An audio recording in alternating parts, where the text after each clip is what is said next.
নমস্কাৰ। আজি আমি আপোনালোকক ক'বলৈ বিচাৰিছোঁ এনে এজন যুৱকৰ কাহিনী যিয়ে কেৱল নিজৰ ভাগ্যই সলনি কৰা নাই, বৰঞ্চ ধ্বংসৰ গৰাহৰ পৰা উদ্ধাৰ কৰিছে শ শ জীৱন। এসময়ত যিজন যুৱকক দেখিলে ৰাইজে ঘৃণা কৰিছিল, যিজন যুৱকৰ বাবে জন্মদাত্ৰী মাতৃৰ চকুৰ পানী শুকোৱা নাছিল, আজি সেইজনেই হৈ পৰিছে সমাজৰ গৌৰৱ। তেওঁ হৈছে দিব্যপ্ৰতিম দাস। এসময়ত ড্ৰাগছৰ নিচাত ডুব গৈ থকা দিব্যপ্ৰতিমক দেখিলে মানুহে আঁতৰি ফুৰিছিল, যাৰ দুৰ্ব্যৱহাৰ আৰু স্বভাৱৰ বাবে সমাজে তেওঁক থু থু কৰিছিল। আটাইতকৈ দুখত আছিল তেওঁৰ জন্মদাত্ৰী মাতৃ। পুত্ৰৰ কুকৰ্মৰ বাবে মাকৰ মূৰ লাজত দুখ খাই আছিল। ক'তো মুখ দেখুৱাব পৰা নাছিল তেওঁ। কিন্তু এন্ধাৰ যিমানেই গভীৰ নহওক কিয়, পোহৰ এদিন আহিবই।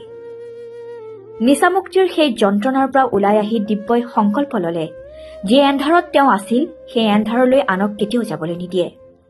জন্ম হল নিউ লাইফ উইজডম ফাউণ্ডেশ্যন নামৰ নিচামুক্তি কেন্দ্ৰটোৰ, য'ত আজি শ শ ড্ৰাগছ আসক্ত যুৱকে বিচাৰি পাইছে নতুন জীৱনৰ ঠিকনা।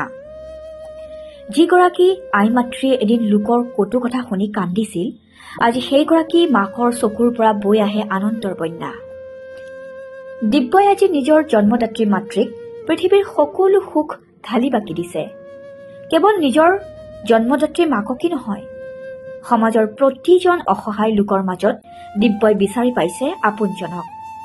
দুখীয়াক অন্নদান কৰা, অভাৱী ছাত্ৰ ছাত্ৰীক কিতাপ বিতৰণ কৰা, এইবোৰ যেন তেওঁৰ এতিয়া দৈনন্দিন কাম। দিব্যৰ যাত্ৰা ইমানতে থমকি ৰোৱা নাই।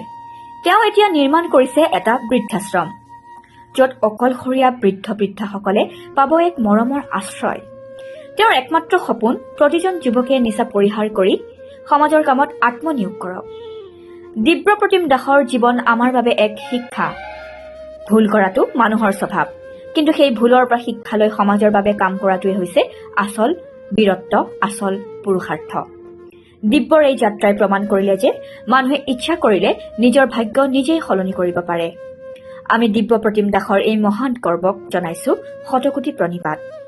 নমস্কাৰ, আমি উপস্থিত হৈছোহি তিনিচুকীয়াৰ নিউ লাইফ উইজডম ফাউণ্ডেশ্যনৰ স্বত্বাধিকাৰী দিব্যপ্ৰতিম দাস ডাঙৰীয়াৰ ওচৰত, আৰু তেখেতৰ পৰা আমি কিছু মনৰ ভাৱ জানিবলৈ চেষ্টা কৰিম। নমস্কাৰ, ধন্যবাদ জনাইছোঁ মই নিউ লাইফ এনি অসমলৈ। আৰু নতুনকৈ আপোনালোকে এটা পৰ্টেল চেনেল আৰম্ভ কৰিছে, তাৰ বাবে মই অশেষ অভিনন্দন জ্ঞাপন কৰিছোঁ। অসমৰ এটা যুৱ প্ৰজন্ম বৰ্তমান নিচা জাতীয় দ্ৰব্য সেৱন কৰিব বিচাৰিছে, নিচা জাতীয় বস্তুৰ লগত সোমাই পৰিছে।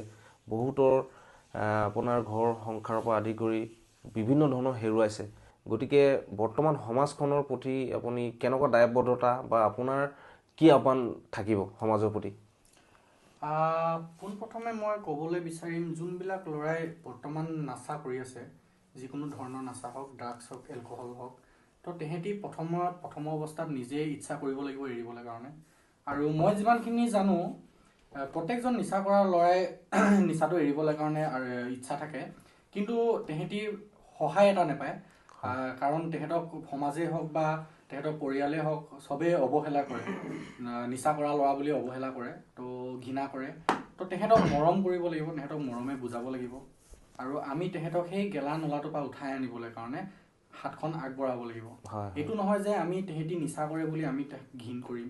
আৰু এটা কথা আমি আপোনাৰ পৰা জানিবলৈ চেষ্টা কৰিম, যিহেতু সমগ্ৰ অসমত পুলিচ প্ৰশাসনৰ পৰা আদি কৰি মানে অহৰহ চেষ্টা চলাই আছে বন্ধ কৰিবৰ বাবে।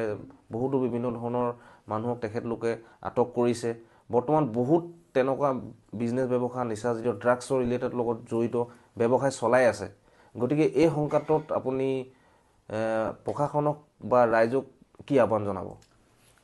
পোনপ্ৰথমে আমি গোটেইখিনি দায়িত্ব অকল প্ৰশাসনলৈ ঠেলি দিলে নহ'ব, কাৰণ আমাৰ সমাজখনৰ কাৰণে আমি নিজেই দায়িত্ব কিছুমান ল'ব লাগিব। আৰু দ্বিতীয় কথাটো কি হৈ গ'ল, আমাৰ বৰ্তমানৰ মুখ্যমন্ত্ৰী ডক্টৰ হিমন্ত বিশ্ব শৰ্মাই বহুত ধুনীয়া পদক্ষেপবিলাক লৈ আছে। আৰু মই আজি ৰিহেব চেণ্টাৰখন চলোৱা প্ৰায় 4 বছৰ হ'ব, আৰু 4 বছৰৰ ভিতৰত মই যিমানখিনি আগতে 2021, 22, 23ত যিমানখিনি আসক্ত আছিলে নিচাত, যিমান ড্ৰাগছটো চলিছিলে, তাতকৈ বৰ্তমান সময়ত বহুতখিনি কমিছে হয় আৰু বহুতখিনি পজিটিভ হৈছে মানুহবিলাক। এনেকৈ গোটেইখিনি যদি কণ্টিনিউ হৈ থাকে তেতিয়াহ'লে সমাজখন আমি আশা কৰিব পাৰোঁ যে সময়ত ভাল হ'ব। আৰু এটা কথা হৈ গ'ল কি, আমি যদি নিজেই বস্তুটো নাখাম তো কোনে বিজনেছ কৰিব? হয় হয় আমি বস্তুটো নিজে কিনোগে, গৈ কিনে খাওঁগে কাৰণে কি বিক্ৰী কৰিবলৈ কাৰণে মানুহ বহুত বাঢ়ি গৈছে। হয় হয় খোৱা মানুহ যিমান বাঢ়িব, বিক্ৰী কৰা মানুহ সিমান বাঢ়িব। কাৰণ সেইটো কাৰণে মই এইটো ভাবোঁ যে বিক্ৰী কৰা মানুহখিনিক আমি কৈ লাভ নাই। হয় তো আমি নিজে অফ কৰিব লাগিব খাবলৈ কাৰণে। তেতিয়াহ'লে তেহেঁতি বিক্ৰী কৰিব নোৱাৰিব, তেহেঁতৰ বিজনেছ নচলিব তেতিয়া। হয় হয় হয় তো সেইটো কাৰণে আমি সমাজখন ঠিক কৰিবলৈ কাৰণে আমি নিজে বস্তুটো ওচৰলৈ নাযাবলৈ কাৰণে চেষ্টাটো বেছি কৰিব লাগিব। হয় হয় অসমত খুব এটা বিষয় চৰ্চা হৈ আহিছে, নিচামুক্তি কেন্দ্ৰত সোমোৱাই যিহেতু মানে মাৰপিট কৰা বা বিভিন্ন ধৰণৰ অভিযোগ বহুত, এইটো কথা কোনো নতুন নহয়। তাৰ বিষয়ে আপুনি কি ক'ব? মই তাৰ বিষয়ে ক'ব বিচাৰিম যে যোনবিলাক ল'ৰাই ৰিহেবৰ বিষয়ে বেয়াকৈ ওলায় বা যোনবিলাক মানুহে ৰিহেবৰ বিষয়ে বেয়াকৈ উলিয়ায়, তো সেইবিলাক আপুনি মন কৰিব প্ৰায় ৰিহেবত সোমাই কিনে ওলাই আহি আকৌ ইউজ কৰা হ'ব। হয় যোনবিলাক ল'ৰা ভাল হৈ, মই নিজে যেনেকৈ ভাল হৈ আছোঁ, হয় আৰু মই ৰিহেবখনৰ পৰাই ভাল হৈ আছোঁ। আজি মই আপোনাৰ আগত কথা কৈ আছোঁ একমাত্ৰ ৰিহেবখনৰ কাৰণে। হয় নহ'লে মই আজি 2021, 2020 চনতে মই মৰি গ'লো হ'লে। হয় তো মই ৰিহেবখনৰ কথা কেতিয়াও বেয়াকৈ নকৰোঁ। হয় বা মোৰ লগতে যোনবিলাক ল'ৰা আজি ৰিকভাৰীত আছে, ক্লিন আছে, তেহেঁতি কেতিয়াও ৰিহেবৰ বিষয়ে বেয়াকৈ নকয়। হয় হয় যোনবিলাকে ৰিহেবত সোমাই কিনে আকৌ দুবাৰা ইউজ কৰে, তো তেহেঁতি আকৌ যাতে মাকহঁতে তেহেঁতক ৰিহেবত নিদিয়ে, হয় তো সেইটো কাৰণে এই নিগেটিভ মানে বাৰ্তাবিলাক তেহেঁতি উলিয়াই থাকে সমাজত। হয় হয় আৰু এইটো মই ৰিকুৱেষ্ট কৰিম মোৰ ফালৰ পৰা যাতে এনেকুৱা ধৰণৰ একো বাৰ্তা নোলিয়ায়। কাৰণ কি হয়, কোনোবাই যদি ভাবিও আছে যে মই ৰিহেব চেণ্টাৰত যাম, মই নিচাটো এৰিম, মই ভাল হ'ম, তো তেহেঁতি এনেকুৱাবিলাক মেছেজ পাই থাকিলে ভাবিব তো ৰিহেব চেণ্টাৰটো মাৰপিট কৰে,